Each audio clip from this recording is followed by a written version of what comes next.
আসসালামু আলাইকুম প্রিয় দর্শক, গতকাল যে শপথটা হয়ে গেল, শপথ তো কয়েকটা হয়েছে। একটা প্রথমে এমপিদের শপথ, একটা হলো সংবিধান সংস্কার পরিষদের শপথ, আরেকটা হলো ক্যাবিনেটের শপথ, মানে মন্ত্রী প্রতিমন্ত্রীদের শপথ। তিনটা শপথই হয়েছে, কিন্তু এর মধ্যে একটা শপথ সংবিধান সংস্কার পরিষদ, সেই পরিষদের সদস্য হিসেবে যে শপথ নেওয়ার কথাটা, সেই শপথটা বিএনপির লোকজন নেয়নি। এবং বিএনপির এমপিরা বলেছে যে আমরা এই শপথটা নিতে পারি না, আমরা কেবল সেই শপথগুলি নিতে পারি যে শপথগুলো আমাদের সংবিধানে আছে। এই যে সংবিধান সংস্কার পরিষদের সদস্য হিসাবে আমরা যে শপথ নিব, আমরা যে ওই সদস্য নির্বাচিত হয়েছি, এটা তো সংবিধানের মধ্যে নাই। কাজে আগে আমাদের এটা সংবিধানের মধ্যে ঢুকাতে হবে, তারপরে আমরা শপথ নেব। এইগুলি নিয়ে কিন্তু অনেক হয়েছে, অনেক আলোচনা হয়েছে। মানে মূল জিনিসটা হলো জুলাই সনদ এবং সেই সনদের সংস্কার, সেই সংস্কারের বাস্তবায়ন করতে যেয়ে ঐক্যমত্য কমিশন যেটা করেছিল আলী রিয়াজ সাহেবরা, ওনারা ভেবেছেন যে রাজনৈতিক নেতৃবৃন্দ হয়তো তাদের কথা রাখবে না, অতএব জোর করে আগে একটা গণভোট করে নিয়েছিল। এগুলো হলো কি জানেন, ওই যে ঘোড়ার আগে গাড়ি জুড়ে দেওয়ার মতো ব্যাপার। গণভোট এইভাবে হয় না। আর তারও চেয়ে বড় কথা, আপনি যে গণভোটটা করলেন, এটা তো সংবিধানেই নাই। যে জিনিসটা সংবিধানে নাই সেটা আপনি কিভাবে করবেন? সেটা তো আপনি করতে পারেন। এখন কি হয়েছে, গতকালকে দেখলাম এটা নিয়ে আবার আদালতে চলে গেছে একজন, বলছে যে গণভোট ইটসেলফ আনকনস্টিটিউশনাল, মানে অবৈধ। এখন যদি আদালত যদি বলে হ্যাঁ তাই তো, এবং আদালত না বলে কোনো উপায় নেই এই কারণে আদালত তো সংবিধানের বাইরে যাইতে পারবে না। এখন সংবিধানের বাইরে বিপ্লব হয়েছে এটুকু আমি মানি, কিন্তু আদালত যখন রায় দেবেন তখন তো সংবিধানের বাইরে তার যাওয়ার কোনো উপায় নাই। এবং যদি আদালত সংবিধানে মেনে রায়টা দেন তাহলে গণভোট অবৈধ হবে। যদি গণভোটটা অবৈধ হয়ে যায়, আমি যতটুকু বুঝছি আর কি, নাও হতে পারে, আমি জানি না কখন কী হয়ে যায়। যদি অবৈধ গণভোটকে বলে দেয় আদালত, তাহলে কি হলো? তাহলে এই যে গণভোটটা হলো, এর জন্য যে ব্যয় হলো, যে পরিশ্রম হলো, এই জন্য যে বারবার আইন ভাঙা হলো, আইন ভাঙা হয়েছে। কিন্তু এই আলী রিয়াজ সাহেবরা আইন ভেঙেছেন।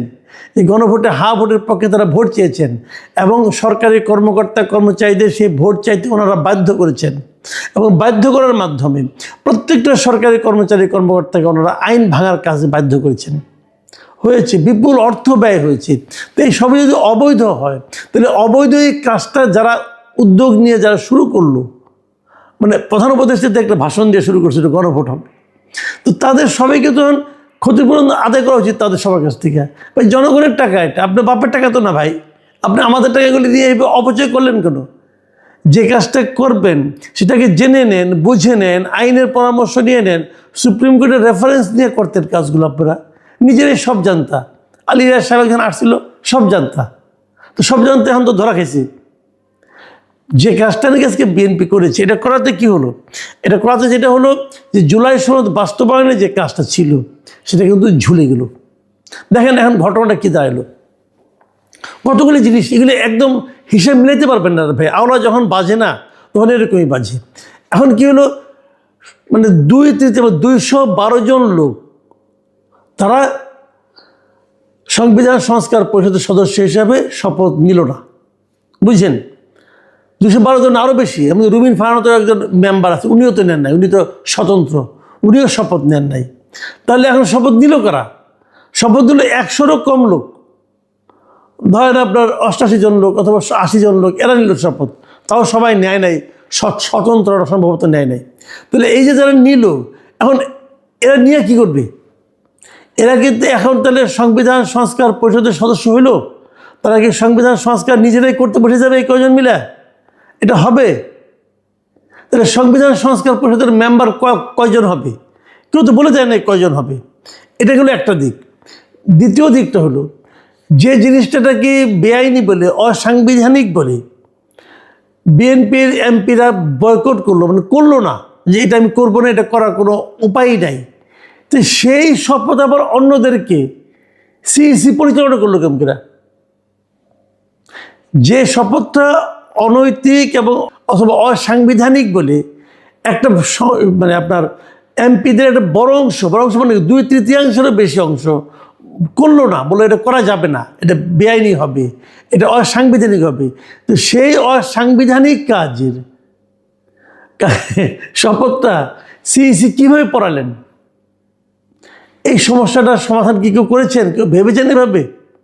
কেউ ভাবেননি, অথবা ভাবলেও বলেননি। তার মানে কি, আইন প্রণয়ন, সংস্কার করা না করা, শপথ নেওয়া না নেওয়া, এই সবগুলিকে না একটা ছেলে খেলা বানিয়ে দেওয়া হয়েছে। এগুলি ভাই ছেলে খেলা না। একটা দেশ কীভাবে চলবে, জাতির ভবিষ্যৎ কী হবে, এগুলো যেখানে বসে হয় সেখানে ছেলে খেলা চলে না। কেন করতে যান আপনারা এগুলো? এখন কি হবে? এখন যেটা হবে যে আমি ভেবেছিলাম যে আগামী সংসদটা হবে খুবই ভাইব্রেন্ট। আমি কিন্তু বলেছিলাম যে জামাত এ ধরনের বিরোধী দল হবে, বিএনপি এরকম একটা যুক্তিগ্রাহ্য একটা রাজনৈতিক দল হবে, এখানে গায়ের জোর চলবে না, সবাই মিলেমিশে একটা সংসদ হবে, মানুষ বুঝতে পারবে দেশের কি হচ্ছে না হচ্ছে, অ্যাটসেট্রা অ্যাটসেট্রা। কিন্তু তা কি হতে যাচ্ছে? এখন তো আমি আতঙ্কে আছি, আমি আশঙ্কা করছি এটা হবে না। কারণ দেখেন কেন হবে না, শুরু থেকেই বিরোধ চলা আরম্ভ হয়ে গেছে। প্রথমত এই জুলাই সংস্কার নিয়ে, এই শপথ পড়ানো নিয়ে, এটা হলো একটা। বিকেলবেলা মন্ত্রীদের শপথ হলো,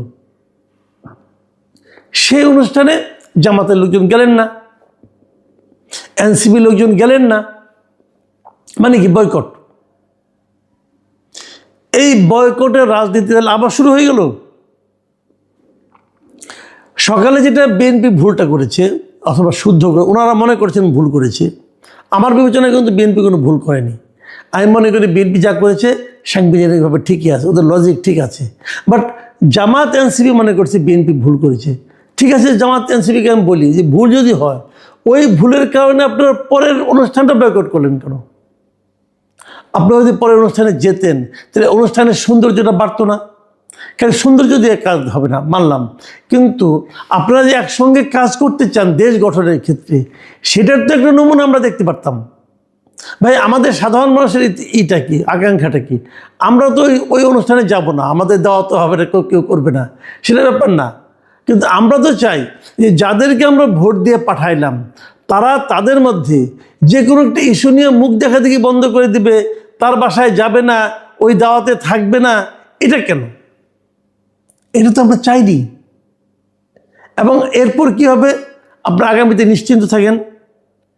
এই সংস্কার নিয়ে, জুলাই সনদ নিয়ে, গণভোট নিয়ে এবং সংবিধান সংস্কার পরিষদের সদস্য হিসাবে শপথ নেওয়া না নেওয়া নিয়ে একটা রাজনৈতিক বিরোধ শুরু হয়ে গেল। এই রাজনীতি খুব শীঘ্রই দেখবেন রাজপথেও চলে আসবে। তো এটা কেন? তাহলে সেই আগের মতোই যেই লাউ সেই কদু, তো আমরা তো এটা চাইনি। একেবারে প্রথম দিন থেকেই বিরোধিতার এবং পরস্পরকে আক্রমণ করার যে রাজনীতি আমরা দেখছি, এই রাজনীতি আমাদের প্রত্যাশিত ছিল না।